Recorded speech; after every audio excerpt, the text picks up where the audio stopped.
Si vous êtes prêts, on peut y aller. Donc, Nico Suñu, le président du CEDEPS, Mamour Ibra Kane waxee conférence de presse bi waxtaan bi nga xam ne dañu ko bëgg a sekk ak askan bi ak société civile bi le gouvernement du Sénégal, les partenaires techniques et financiers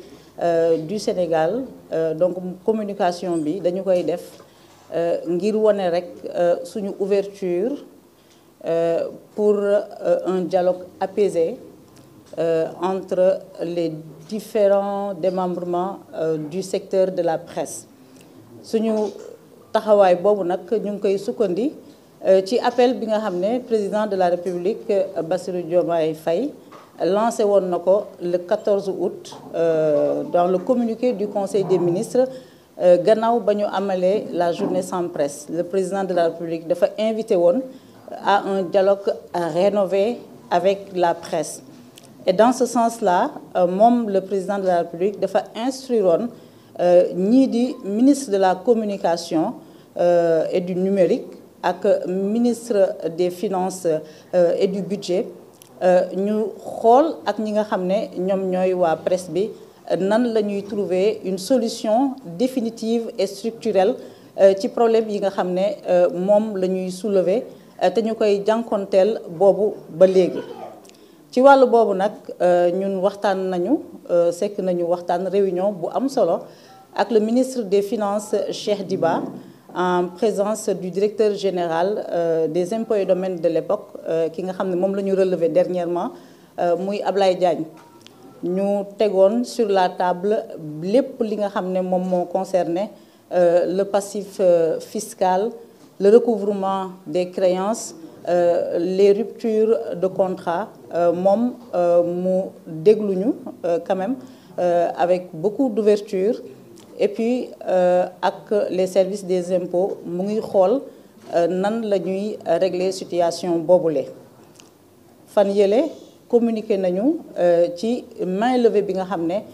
service impôt amal nañu ko ci compte bancaire presse entreprise de presse yi nga xamoon ne dañu leen bloqué woon du mois de juin jusqu'au mois de décembre. Ci wàllu boobu ba tey tamit il faut avouer que porte yi nga xam ne dañu ko tëjaloon aux impôts et domaines tijjil nañu ko entreprise yu bari ku ci nekk dem nga waxtaan ak sa nu tudd ki nga xam ne moom moo yor sa wàllu dossier. Et puis il y a des avancées sur ce côté-là. Côté bi nga xam ne amuñu ci benn avancée moom mooy côté ministère de la communication et du numérique bi nga xam ne moom mooy suñu tutelle technique et administrative. Ba président woote la rencontre qu'on a eue avec lui, c'était avant l'appel du président ou après? Oui, c'était après. C'était après. C'était le 17 juillet. Le 17 juillet. Oui, 2020. L'appel du président, c'était le 14 août. Le 14 août, oui. Donc, dañ ko rencontré avant l'appel du président. Oui, dañ ko rencontré avant. Voilà. On a pu, le 14 juillet, je pense. Le 17 juillet, rencontrer ki nga xam ne moom mooy ministre de la communication. Premier contact boobu nag soumettre nañu ko lépp loo xam ne doléance la ak jafe-jafe te presse bi di ko dund. Il y a eu un relevé de décision, mais il faut dire que relevé de décision boobu matérialisation topp ci. Ba président de la République dafay son appel au dialogue rénové ñu ngi doon xaar aussi ministre de la communication ni ko son naataangoom bu ministère des finances dafee mu wooñu xool nu ñuy waxtaanee ak ñun. Boobaak léegi nag les relations entre le ministère et le secteur de la presse sont extrêmement difficiles. S'il y a quelqu'un qui a de l'eau, mu may ma. De l'eau. De l'eau.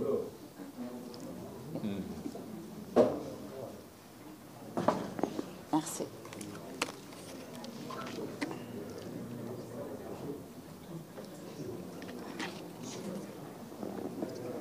Merci.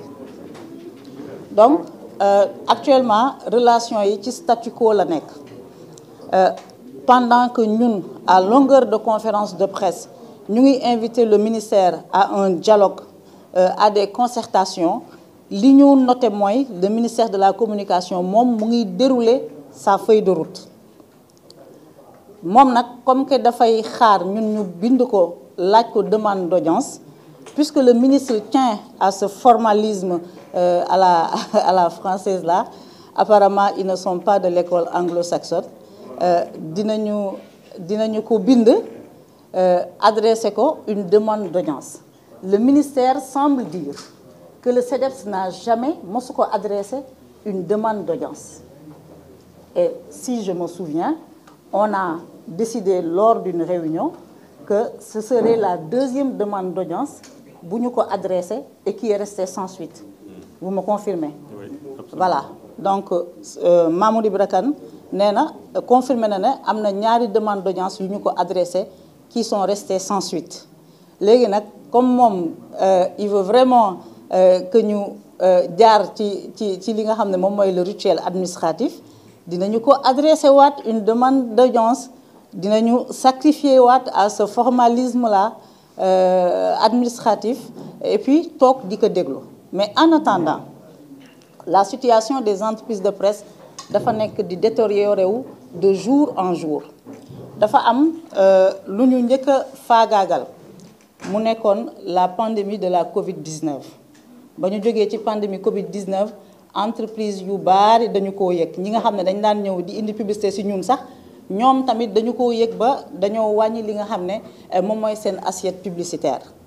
ñuy jéem a jóg ak daanu ñu ngi duggaat ci crise politique 2024 une alternance démocratique, une troisième alternance démocratique, mais on s'attendait quand même comme ni mu tàmm di amee que Sénégal bu changement amee même quand c'est dans le cadre d'un régime dans la continuité daanaka di nga toog 3-6 mois affaire yi dina taggatémbee yu bari day taxaw en attendant ñu former waat gouvernement changement yi ñu def ko donc bi ñu ñëwee 2024 affaire yi demee noonu on s'est dit que c'est une situation passagère dina jàll mais aujourd'hui situation boobu dafa nekk di persister li nga xam ne moom moo am ba am mooy tey entreprise de presse yu yëpp presque au Sénégal en tout cas bu fekkee ne am na ñoo xam ne ñu ngi ciy génn xam naa ne motuñu ñaar mbaa ñett entreprise de presse yu bari au Sénégal dañoo am ay jafe-jafe yooyu bokk na li ko indi et je vais pas trop m'épancher là-dessus parce que on va se répéter bokk na ci li ko indi ni ñu dagg contrat yi li ñu gelé paiement yi ensuite li ñu bannir la presse privée ci wàllu publicité et loolu léegi dafa nekk une réalité bu leer nañ c'est-à-dire la presse privée structure gouvernementale yi nga xam ne ñoo ngi fi man de depuis 10 mois benn structure gouvernementale moo mos a def pub ci man et je pense que def na tuuti ci def na aussi ci yeneen entreprise de presse yi du ñu gis publicité et dañ ñu bannir bannissement boobu dafa dem sax ba je donne un exemple nu mu tudd il y a les partenaires financiers et techniques du Sénégal qui accompagnent la DER dans sa communication et la vulgarisation de ses actions mu am un fonds boo xam ne la BIT ak l'AFD Agence française de développement ñoom ñoo ko dégagé pour assurer la partie communication parce que dañoo jàpp ne DER pour mu réussir sa mission communication bi war na jàll ñu gën a xamale li nga xam ne moom mooy DER ba ñuy lancer programme boobu sous la supervision des partenaires techniques et financiers dañoo def appel d'offres ñu war a retenir 5 télévisions pour que ñu compétir plusieurs télévisions disons mais il devait en retenir 5 mu am 5 télévisions yoo xam ne dañu leen tàmm par avis d'appel d'offres ñu exécuter la première phase du programme 2023-2024 ñu reconduiraat ñu war a parce que programme bi c'est sur 5 ans ñu war a exécuter la deuxième phase 2024-2025 ñu commencé exécuter ba mois de juin dañoo jékki-jékki parce que à chaque fois bu ñu amee couverture dañu lay yónnee couverture bi chaque couverture elle est payante selon mu nekk publi reportage de 3 minutes mbaa 5 minutes wala mu nekk un document un document audiovisuel de 30 minutes donc dafa am tarification donc couverture bu ñu def dans ce cadre là nga xam ne wàllu communication la dañuy fay par exemple pour le bon tey je ne me sens pas bien moo tax dinaa naan pour le cas de cette TV peut-être que les autres ne sont pas à l'aise pour en parler moi je vais en parler pour le cas de cette TV depuis le mois de juin juillet ñun gisatuñu couverture alors je me suis inquiétée ma ne est-ce que du ñun ñoo deful suñu warugal j'interroge le commercial ñu ne ma ah ñoom kat joxatuñu couverture ma woote foofu ñu ne ma non du dara c'est juste que bu activité amee dañuy jox la liste des entreprises des télé yi ñuy woo ma ne ko mais vous ne nous appelez plus par la suite dans les investigations que j'ai faites j'ai compris que dañoo jox ordre à la cellule de la communication d'enlever 2 télévisions muy 7TV ak ITV sans raison ma bind leen di leen laaj des explications j'ai écrit à l'administratrice générale de l'ADER je n'ai toujours pas d'explication et là j'ai adressé une correspondance à la BIT et à l'AFD pour les informer que programme bi nga xam ne da ngeen ko teg pour accompagner la communication de la DER te ñu choisir des médias par appel d'offres pour des raisons politiciennes on a décidé d'exclure certaines télévisions de ce programme-là parce que c'est pas l'argent de l'État du Sénégal c'est l'argent des bailleurs donc loolu juste pour wane ne dafa am un bannissement man nag j'aurais pu comprendre les gens ils viennent au pouvoir c'est difficile l'environnement économique est difficile mën naa comprendre loolu mën naa comprendre que publicité yi convention yi que même paiement yi tardé mais li ma mënul comprendre mooy mu mel ni dafa am un mot d'ordre un bannissement képp ku ci juum sax ba woo la ne la dama bëgg telle activité nga couvriral ma ko dal na ma ci foire bi passé da ngay jékkee-jékkee rek waa ji annulé lan moo waral loolu et léegi nag le problème que ça pose mooy entreprise de presse au Sénégal nga xam ne le marché est très limité ñu partager marché bi entre le privé et l'État du Sénégal l'État qui apporte presque 70% des recettes publicitaires bu loolu bloqué entreprise privée yi nga xam ne tamit ñoom aussi ñu ngi ci ay jafe-jafe ci ay difficultés de trésorerie ñooñu tamit bu ñu wàññee seen publicité vous imaginez que les tensions de trésorerie se feront très persistantes et loolu mën na indi fu mu nekk nii bu ñu ko bañ mën na indi entreprise de presse yi charge yi nga xam ne dañ ci daan faire face presque ñu bari mënatuñu ko mën nañu dem ba assister au Sénégal à la fermeture de grandes entreprises de presse parce que mënatuñu parce que amatuñu recette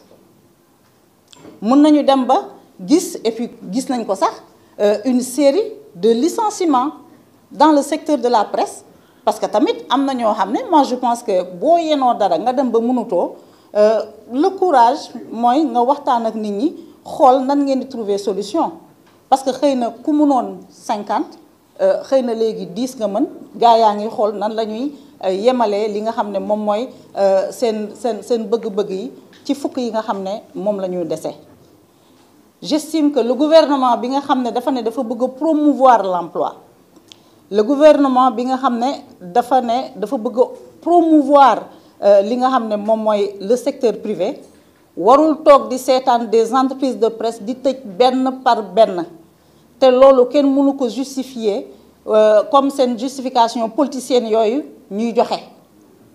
dañoo entreprise de presse yi dañoo am problème parce que recettes ya ñu daan am dañoo bloqué lépp fayuñu la dagg nañu contrat bi amatuloo publicité donc li nga xam ne da nga ko engagé comme dépense ci 2024 mënatuloo ko honorer ñenn ñi banque yaa ngi ci seen ginnaaw créancier yaa ngi ci seen ginnaaw loolu mooy dëgg bi donc man dama jàpp ne le président de la République c'est un homme de très bonne foi en tout cas loolu laa ko xamee woon moom mënul toog di cautionner ñuy tëj ay entreprises de presse di tëj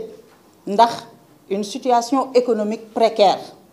loolu moo tax ñu décider encore une fois wax ngir moom mu dégguñu ndaxte moom mooy kilifa ñëpp mooy kilifa ministère de la communication moom mooy suñu kilifa donc moom la ñuy waxal la situation est difficile boole ci FADP bii nga xam ne dañ ko daan joxe au mois de décembre gis ngeen dañu ko bloqué sans raison te amul dara lu war a justifier parce que c'est un fonds boo xam ne c'est voté c'est prévu c'est programmé dans le budget les plus téméraires dañuy dem ba ne il y a une mise à mort programmée des médias man tey nag je vais être très positive dama leen di may le bénéfice du doute duma leen accuser de vouloir lancer un programme de mise à mort des médias dama naan rek dafa metti ci ñoom ñun tamit il faut ñu yëg safaay bi mais nañu xoolaat mbir yi fañ daan jëlee recette amatuñu ko ci kanam ñu bari ce sont beaucoup d'emplois le secteur de la presse c'est minimum 15 000 emplois ce sont 15 000 emplois directs bokkul ak emplois indirects yi ce sont des milliers d'emplois qui vont être perdus donc ça interpelle tout le monde xamu nu ma koy waxee ci wolof voilà ñépp la war a soxal yéen les reporters le personnel le patronat ak ñi nga xam ne wàllu presse ni muy saytoo démocratie daf leen intéressé mais dafa war a intéresser au premier chef le gouvernement du Sénégal au premier chef le président de la République Bassirou Diomaye Faye tey moom la ñu jagleel suñu appel et puis bu la xale tooñee da nga koy boole kilifaam léegi dañuy boole ki nga xam ne moom mooy ministre de la communication Aliou Sall dañ koy boole kilifaam dañoo bëgg a xamal président de la République ne ñun CDEPS taxawuñu ci tànku wut crise taxawuñu ci tànk wut mbiicoo mballoo ci réew mi parce que temps bi ñuy passé nii mënoon nañu ko passer à travailler et à chercher des solutions pour nos entreprises les réunions que l'on fait démarches yi ñuy def yépp dañoo nekk benn say di ko def parce que dañu nekk di jànkonteel ak une situation de crise économique aiguë donc ku ko wax ne ñii dañoo am agenda lii la ñu bëgg loolu amul damay yëkkati suñu baat et je peux le dire au nom de tous les membres du CDEPS muy beneen bi ñu wax président de la République ne ministre de la communication li ñu boole ak moom mooy dañ ko mere xam nga lan lañ ko meree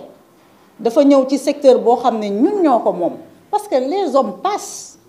le secteur de la presse ñun ñoo ko moom ñoom dañoo ñëw rek pour un temps peut-être que lui et son équipe sont là pour 1 an pour 6 mois pour 2 ans en tout cas bu naree continuer nii moom nañu yàlla jàppale rek ñu changer ñu Aliou Sall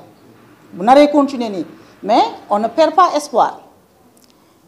ñu ne ko moom dafa ñëw di teg des actes depuis le départ ñu ngi koy ñaan ne ko li ngay def naam mën nañu cee ànd parce que boo ñëwee nga fekk une profession nga ne que da nga koy assainir kan moo ñeme nekk un professionnel nga bañ assainissement surtout que notre profession est la profession la plus la plus attaquée c'est-à-dire ku xamul looy def nga xëy créer micro ñëw ne journaliste nga parfois damay gis ñu naan benn nit def dara ñu naan journaliste bi kooku jàngul jongul xamul xaala wala kasiran donc ku taxaw nañu dama leen bëgg a assainiral seen secteur mais dañu ciy ànd on va applaudir mais dañ la ne ba ngay tàmbali assainissement ba dañ la ne nga waxtaan ci ak ñun waxtaan boobu amul ba ñu defee arrêté ba di waxu enregistrement des médias on a demandé à être associé, n'est-ce pas? On m'aurait dit que le CDEPS avait même désigné 2 membres pour ñu bokk ci commission bi pourquoi bokkuñu ci je ne sais pas. Ils n'ont pas donné suite. Voilà, on m'aurait dit que CDEPS choisiroon na Issa Sall ak ki nga xam ne moom mooy Mamadou Wane pour ñu dem représenter ñu mais il y a pas eu de suite donc ñoom ñu def seen commission teg seeni règles waaye li ci gën a garaaw mooy ba ñu defee arrêté ba di informer CNRA dans une correspondance parce que ce qui se passe mooy aujourd'hui le ministre de la communication nu muy doxalee dafa heurter ñu bari fonctionnaires yu bari au ministère nga xam ne ñoom dañoo fekkee tout le débat toutes les procédures de l'adoption du code de la presse ñoom ñu xam texte yi xam li nga xam ne moom mooy l'actif et le passif donc bu ñu ñëwee gis koo xam ne dafay ci doxalinam parfois dafay salfaañe les dispositions du code de la presse dañuy am lu leen metti te dañu koy dénoncer dañ koo mënul a wax ce sont des fonctionnaires soumis au droit de réserve au devoir de réserve ba mu bindee CNRA di ko yëgal CNRA daf ko ne sa arrêté bi ni nga ko defee jaarul ci yoon dama lay proposer nga tegaat lépp ci suuf ñu waxtaanee ko et je peux même citer nommément li nga xam ne loolu la CNRA tontu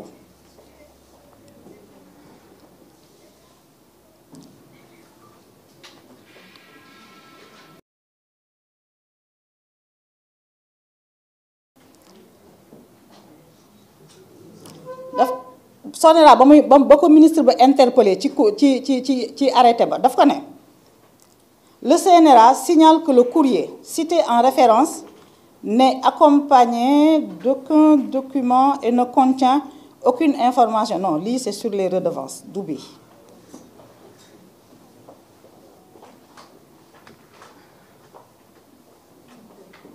voilà ba mu bindee ministère dafa bind CNRA di ko laaj mu désigner un membre bu war a bokk ci li nga xam ne moom mooy commission bi war a saytu enregistrement des médias yi CNRA gannaaw ba mu ko rappeler les dispositions du code de la presse ci ki nga xam ne moom moo am droit moom moo war a nekk le gendarme de l'audiovisuel bu nekkee circulation moom moo war a réguler circulation bi le CNRA lan la ko wax daf ko ne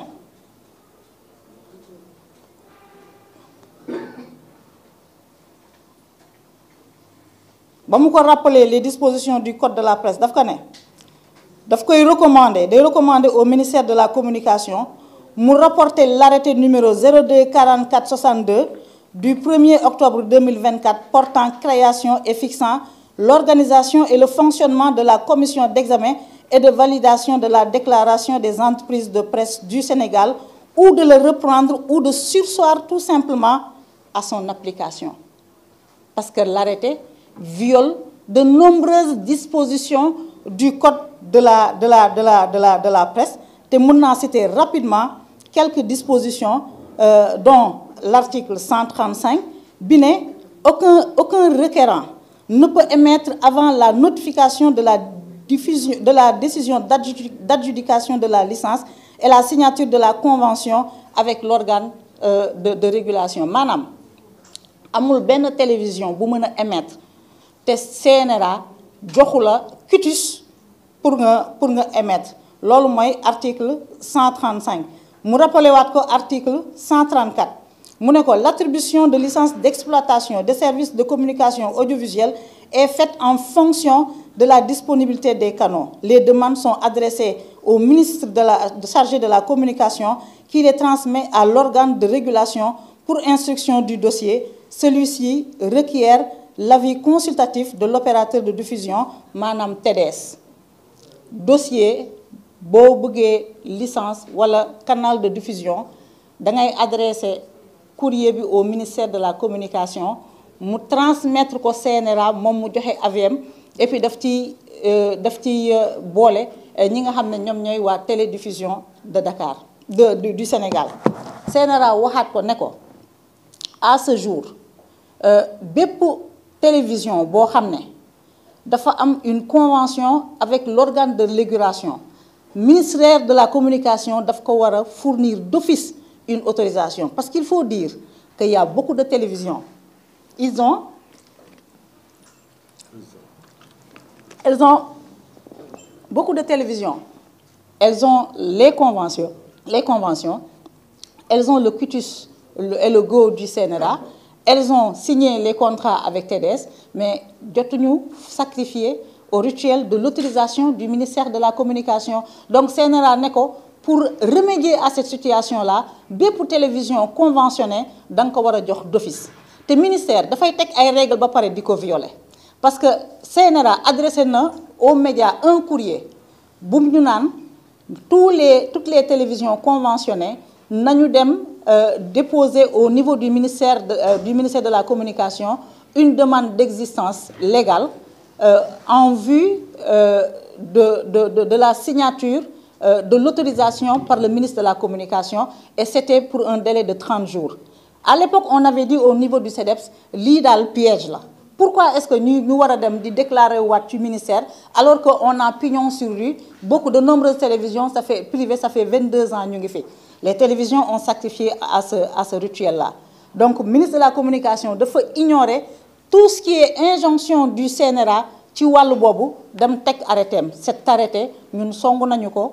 fële nga xam ne mooy au niveau de la Cour suprême. ñu ñëw ci li nga xam ne moom mooy wàllu redevance bi pour montrer que ministère de la Communication moom démarche unilatérale la am nekkul dans une dynamique de concertation te dans une lettre bu ko CNRA adressé CNRA mu ngi koy invité à apaiser le secteur et à ouvrir un dialogue des concertations pour que ñu mën a trouver des solutions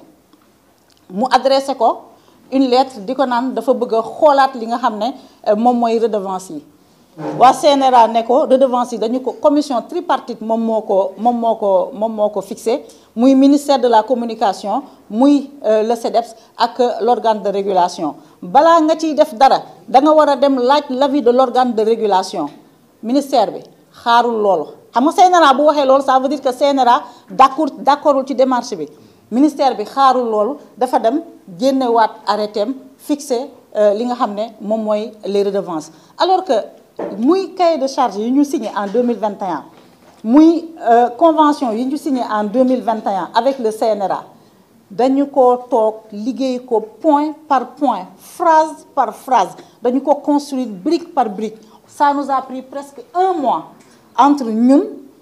CNRA président Babacar Diagne mi ko jiite woon ak le ministère de la Communication donc loolu bu amee boo ñëwee nga bëgg a def ay réformes dans le secteur mais da nga ci àndaat ak ñi nga xam ne ñoom ñoo nekk ci secteur bi ñun lii lañ koy reprocher parce que ci wàllu arrêté bi mu teg pour l'enregistrement des médias mais tous les gens qui se sont enregistrés ils se rendent compte que y a des dispositions qui ne sont pas conformes au code de la presse mais terewul ministère bi dafa continuer dans sa volonté mu ñëw mu invité à un atelier sur la réforme du code de la publicité ñaata yoon ay année ñu ngi naan nañu réformer le code de la publicité ñun ñoo ko njëkk a wax ñun ñoo ko gënoon a bëgg parce que code de la publicité ni mu taxawee dafa défavorable pour les entreprises de presse privée mais bu demee bay def atelier yaa xayti mais invité le CEDEPS bu ñu waxee ñu ne ñu invité nañu CAP man nag je veux bien comprendre quand on invite la CAP pourquoi le CEDEPS n'y va pas ñun fekkeewuñu on nous a pas adressé de correspondance les choses se sont faites sans nous dafa am maxime bu ne tout ce qui se fait sans moi se fait contre moi parce que ñun ñoo moom secteur des médias bu amee bépp décision buñ ci war a jël dañ ci war a concerté wu ak ñun même bu fekkee ne on reconnaît du point de vue de la loi que le dernier mot revient au ministre de la Communication et le ministère de la Communication mu ngi continuer dans cette dynamique de démarche unilatérale et sectaire di continuer ay activités am mu laisser en marge ñi nga xam ne ñoom ñooy les professionnels des médias lii moo ñu boole ak moom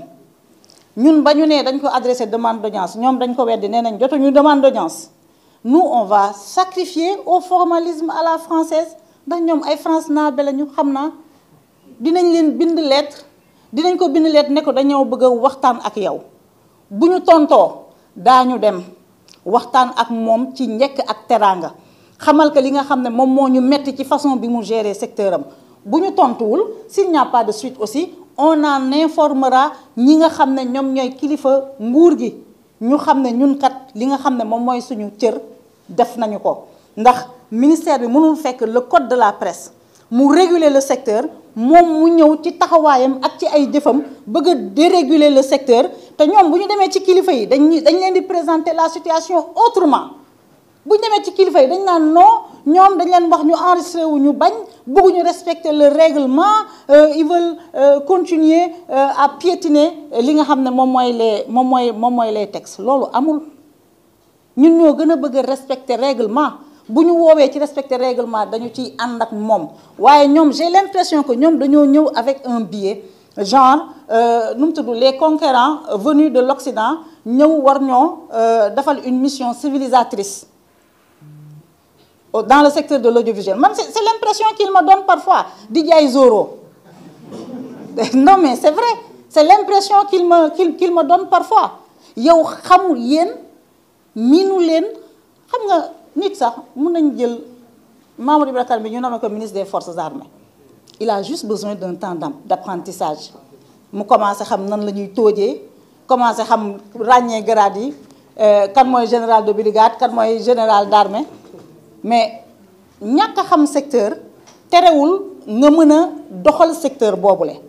mais yéen boo leen ñëwee pour la plupart vous ne connaissez pas le secteur des médias yéen a ngi woon dëkku Macron xamu leen secteur des médias boo leen ñëwee mais def leen concertation woo leen nit ñi ubbeeku leen ci nit ñi c'est la première fois je le disais la dernière fois fii le rituel mooy ministre de la communication bu ñëw jël service da ngay gis mu woo média yi def tournée waxtaan ak ñoom wala mu def déjeuner de presse invité ñi nga xam ne ñoom ñooy les acteurs de la presse tous les démembrements nag ñu toog sekk waxtaan saafonte fii boo soxlawaan ministre de la communication sax c'est un simple coup de fil à son secrétariat ou à son DC ou bien bu nekkee guerrier la mu nekk mu issu de l'école anglo-saxonne da nga koy Mamour da koy bind ne ko ñun kat dañ laa bëgg a gis mënuñu ñëw leen tel jour mais ministère bi dafa ñëw teg ay barrières du ñun ñoo bañ a nekk ci règle et d'ailleurs kenn fii personne n'est dans l'illégalité nit mënul taxawal entreprise mu am des centaines de travailleurs nit ki di liggéey amuloo dara roo ko reproché nga ñëw nga ne ko nekkuloo ci yoon léegi bu amee ay conformité yoo xam ne dañu koy laajte mais woowal nit ñi ku ci nekk nga adressé ko courrier comme ni ko Babacar Diagne daan defee yéen kat manqué la ngeen lii ak lii ak lii ñun bañee signé convention yi Babacar Diagne daf ñu def lettre de rappel ñuy dëgër bopp parce que on n'était pas d'accord sur certaines dispositions mu def ñu lettre de mise en demeure. Ils ont appelé personnellement, insisté pour que nous signions les conventions. Et Dieu sait que, heureusement qu'on a signé les conventions. Parce qu'à l'époque, quand Babacar Diagne agissait, il y avait quelque part de l'incompréhension. Parce que façon bindon bindé cahier de charge à convention, nous avons l'impression à l'époque que le gouvernement de l'époque, nous avons certaines dispositions pour s'en prendre à certains médias. Par exemple, à mon disposition, la diffusion du discours à la nation du président de la République, elle est obligatoire. Nous disons non, elle n'est pas obligatoire. C'est un rituel républicain. Le 31 décembre, chaque télévision doit diffuser le discours, mais il ne faut pas la rendre obligatoire. Au nom de la liberté de la presse, sanctionner une télévision. Donc on a eu ces débats-là, et puis on a coordonné, on a harmonisé, et on s'est entendu. wàññiwul dara ci kilifteefu Babacar Diagne wàññiwul dara ci kilifteefu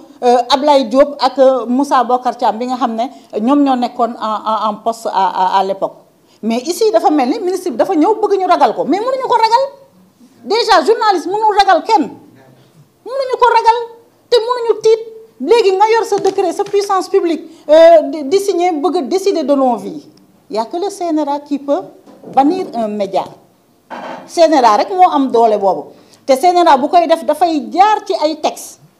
dafay jaar ci li nga xam ne moom mooy ay chartes mais ministère bi mënul ñëw parce que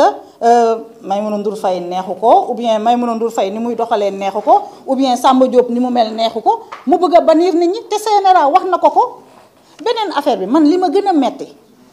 ñun journaliste bu ñu demee bay porter la cause du CNRA ñoom dañ ci war a sant ndax les relations avec le CNRA sont parfois très difficiles mais man dama am mettit actuellement ni ma gis ministère bi di doxalee vis-à-vis du régulateur qu'est le CNRA bind na ñetti yoon CNRA di ko invité ci ay affaire CNRA di ko rappeler li nga xam ne moom la code de la presse wax moom il fait fi de ça dernière en date moom mooy la nomination des membres du CNRA. On ne conteste pas la prérogative présidentielle. Il nomme aux fonctions civiles et militaires. Mais le ministère de la Communication war nañu entouré wu de matière grise, de bonnes ressources humaines, ba nga xam ne dinañ leen mën a wax ñuy déglu ñi nga xam ne ñoom ñoo xam fonctionnaire ya fa nekk fekkee ba ñuy teg le code de la presse dañ leen war di déglu di jël seen avis en compte xam ne le ministre de la Communication ne peut pas proposer les membres du CNRA parce que CNRA amul benn tutelle technique ou administrative avec le ministère bañ na ko ba boo demee nga jeex li nga xam ne moom mooy budget ministère de la Communication doo fa fekk budget CNRA dafa am autonomie de gestion loi bi moo ko tëggee noonu protéger le président protéger les membres ba nga xam ne dina mën a agir en toute liberté et en toute indépendance yow nga ñëw nga nekk ministère interagiroo ak le nouveau président du CNRA yaa ngi koy bind di ko invité ci ay affaire mu lay rappeler les dispositions du code de la presse yow nga gëmm si man nag damay wax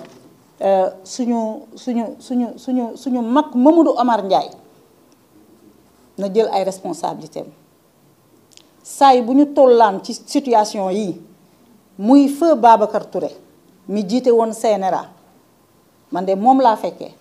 te mën naa ci wax fekke naa tuuti ci magistère am da daan jël ay responsabilités am imposer li nga xam ne moom mooy les dispositions du code de la presse dina ko imposer à l'autorité politique mais da ko daan imposer ñi nga xam ne ñoom ñooy les journalistes Babacar Diagne bi mu ñëwee avec ses talents de diplomate bon an mal an y a eu des crises y a eu des moments difficiles mais def na kéemtalaay kàttanam ñuy ñaanal Mamadou Omar Ndiaye suñu borom samp ci moom la même religion concernant les dispositions du code de la presse la même détermination à faire triompher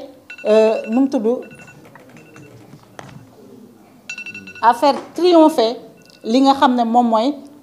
les dispositions du code de la presse mënuñu continuer di bàyyi ministère wala boog mu génn def sortie rappeler publiquement le ministère à l'ordre mënuñu continuer di bàyyi le ministère de la Communication muy violer les dispositions du code de la presse et puis ñu rappeler leen boo ñëwee sax ci secteur nga ñëw fekk secteur bi am problème nga ñëw fekk secteur bi bari jafe-jafe boo nekkee un visionnaire non seulement tu vas te battre pour préserver les emplois pour renforcer et requinquer ñi nga xam ne ñoom ñooy les entreprises waaye di nga indi confiance boo xam ne dina dox sa diggante ak waa secteur bi parce que aujourd'hui la confiance n'est pas au rendez-vous ministère lu mu yëkkati rek nous on doute et peut-être parfois à tort parce que il y a pas le lien de confiance entre ñun ak moom man tous les actes du ministère et bari naa ci morom toujours dañuy foog ne c'est une façon de domestiquer la presse donc confiance amul moom kilifa la suñu borom moo ko teg fi mu nekk kenn rëñeewul nu mu tudd son autorité mais dañu koy inviter à se concerter surtout que nag dafa hériter d'un département boo xam ne bu ñuy wax démocratie foofu la ëppee ñun nous sommes des pionniers de la démocratie de la liberté de parole de la liberté d'expression kenn mënul ñëw noppiloo ñu mbaa nga noot ñu mbaa nga mel ni gendarme di ñu doxloo ci sa symphonie mënta nekk secteur bi tension rek lay am et j'estime que le ministre de la Communication il est venu au Sénégal pour prendre ce poste-là pour prendre fonction mais ñëwul rek pour demaat ñu fàtte ko j'espère que lui il a envie de marquer la mémoire collective des acteurs des médias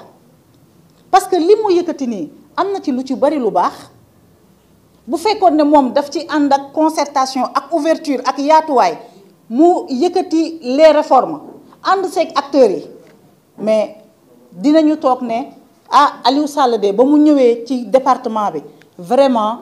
def na jéego yi ni ñu mënul a fàttee le passage de Babacar Touré mënuñu ko tolloo léegi Babacar Touré nag dimension yi sax du benn mais kenn ci ñun nga nekk xale nga nekk mag amul benn journaliste bu mën a fàtte le passage de Babacar Touré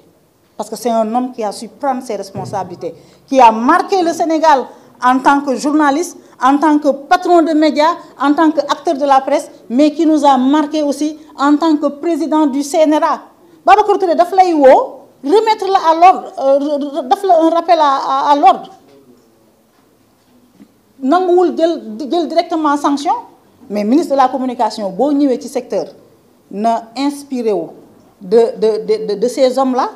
Mamadou Omar Ndiaye mais daf ko war a woo waxtaan ak moom concerté wu ak moom ñuy waxee ci benn kàddu il y a possibilité que CNRA accompagne le ministère dans sa volonté de réforme il y a possibilité que le CEDEPS la convention des jeunes reporters le SYNPICS le CORED ñoom ñëpp accompagner le ministère pourquoi pas mu inviter ñu à un séminaire ñu waxtaan concerté wu et puis on va taire li nga xam ne moom mooy les tensions mais Aliou Sall ba mu jëlee fonction ba tey secteur média yi kenn amul jàmm man problème mu redevance yi ba mu ko yëkkatee sax dama ne gars yi dafa bëgg a yokk redevance yi pour asphyxier ñu en réalité ils ont revu le montant un peu à la baisse boo nee da ngay assainir woo ñu ànd seek yow mais yow nga ne da ngay assainir nga jël métier bi dàq ñi nga xam ne ñoom ñoo légitime ba pare bëgg a wut porox ndoolu boo xam ne da nga fay dugal ñoo xam ne amuñu légitimité loolu mooy ban xeetu assainissement moo tax nag bu ñu koy wax parfois ñu naan kan il a une commande politique lii moo tax ñu koy soupçonner d'avoir une commande politique parce que day yëkkati dara ba nit ñi ne lii c'est pour l'intérêt du secteur mais na mu koy appliquer wala parfois waa ministère dañuy mer c'est-à-dire tu prends position ils sont fâchés ils s'arrêtent kilifa day fenatal ñun kan moo ñu mën a teree wax suñu doléance kan moo ñu mën a teree wax s'il y a des failles bu naree mer loolu dina mer ba sonn ci gàttal bu ñu fàtte rôle presse apportu presse bu ñu ko fàtte mukk à des moments clés de l'histoire politique du Sénégal de l'indépendance à nos jours génération de journalistes qui se sont succédés ku ci nekk da nga indi sa apport ba ci ñun ñi nga xam ne tey ñun ñoo fekkee ñun ñooy yar ñun ñooy sensibiliser ñun ñooy xamale ñun ñooy gëstu ñun ñooy accompagner est-ce que xam ngeen malgré que gouvernement bi joxuñu dara ci publicité nous on les couvre parce que suñu devoir la de participer à la vulgarisation des politiques publiques pour le bien des populations sénégalaises ñun ñu ngi def suñu devoir malgré que ñoom tëjal nañ ñu buntu yépp ñu ngi def li nga xam ne moom mooy suñu devoir donc ñoom ñi di kilifa ministère de la communication nañu xoolaat seen doxalin ñu jox nit ñi ñu permettre aux gens de discuter et de faire avancer le secteur. Le secteur a besoin de réforme munoo ñëw ci secteur buñ ne nii nga woo daaw demin buñ ne nii nga woo coor ngay wut légitimité à travers ñoom ñaar xanaa xamoo CORED warul sax jegewoo ak ministère CORED dafa war a réclamer son indépendance CORED moom mooy le tribunal des pairs tribunal la amul pour fu ministère wootee mu dem toog ñu escorter ko commission carte nationale de la presse c'est bien ñu leen di boole ka fa nekk c'est un juriste yàlla may na ko ci wàllu boobu man mii sax damay def émission parfois di préparer émission parfois ma woo Daouda Mine mu leeral ma quelques des dispositions et c'est un homme très généreux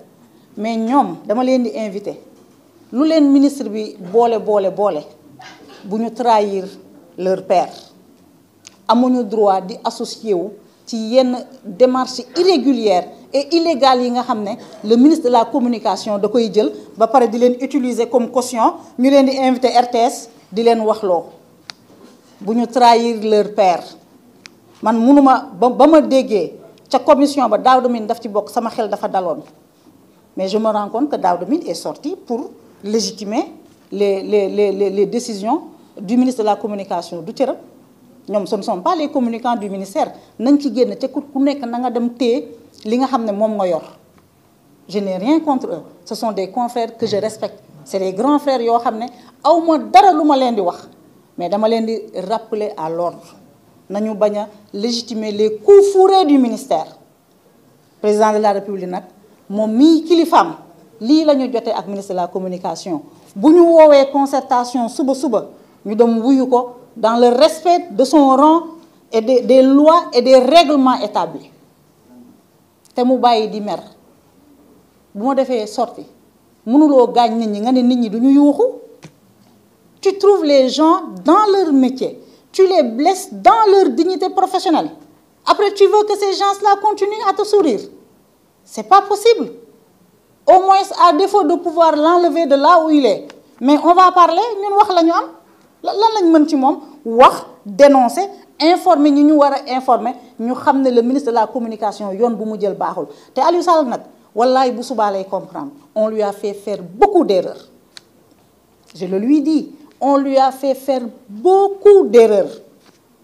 xamul le secteur des médias mu ñëw ñu encadré ko def dugal ko ci ay guute yu baree bari te bu subaa lay comprendre. Moi personnellement je n'ai rien contre lui. Tout le monde me dit que c'est un homme bien li ñëpp wax mooy dëgg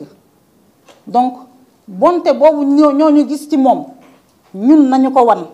ne c'est un homme bien. Moi je veux bien croire les gens qui disent que c'est un homme bien nañu wan bonte boobu te mu bañ a bàyyi rek ay faucons entouré ko di ko def loolu ne. C'est son passage au ministère qui va être compromis parce que nous sommes les témoins du présent. Ëllëg moi j'aurais bien aimé pouvoir dire que écoutez sous le magistère de Aliou Sall premier gouvernement du président de la République Bassirou Diomaye Faye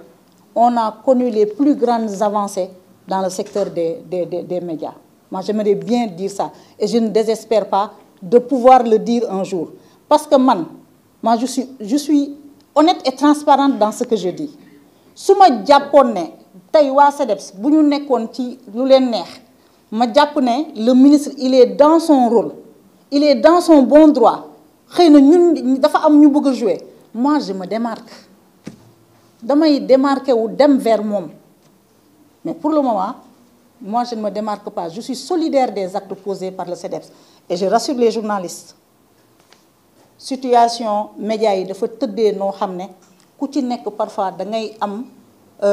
agenda bu serré ñenn ñi dañuy tëdd suba teel la ñuy fanaan la ñuy tëdd ku mel ni Birane Ndour il s'est fait remplacer il s'est fait représenter